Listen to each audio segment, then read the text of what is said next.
نحمد نصلی علی رسول الکریم اما بعد فاعوذ باللہ من الشیطان الرجیم بسم اللہ الرحمن الرحیم۔ السلام علیکم معزز سامعین، دیسی لیب میں خوش آمدید۔ سامعین، آج کا ہمارا موضوع ہے برج سنبھلا والوں کی کیسی شادی ہوگی۔ کیا ان کی شادی دھوم دھام سے ہوگی؟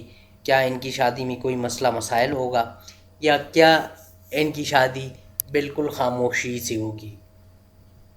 سامعین، ویڈیو شروع کرنے سے پہلے اگر اب تک آپ لوگوں نے دیسی لیب سبسکرائب نہیں کیا ہے تو ابھی ریڈ بٹن پر کلک کر کے سبسکرائب کر لے اور ساتھ ہی گھنٹی پر پریس کر لے تاکہ ہماری ہر آنے والی ویڈیو کی نوٹیفیکیشن آپ تک بر وقت پہنچ سکے۔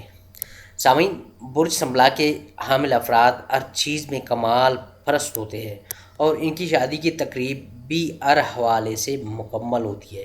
جیسی شادیوں کی تصاویر ہم میگزین کے صفحات پر دیکھتے ہیں، پھولوں اور رنگوں سے سجی سجائی ان کی شادی میں ہر چیز منصوبہ بندی کے تحت ہوتی ہے اور ان کی شادی کے چرچے پورے شہر میں ہوتے ہیں۔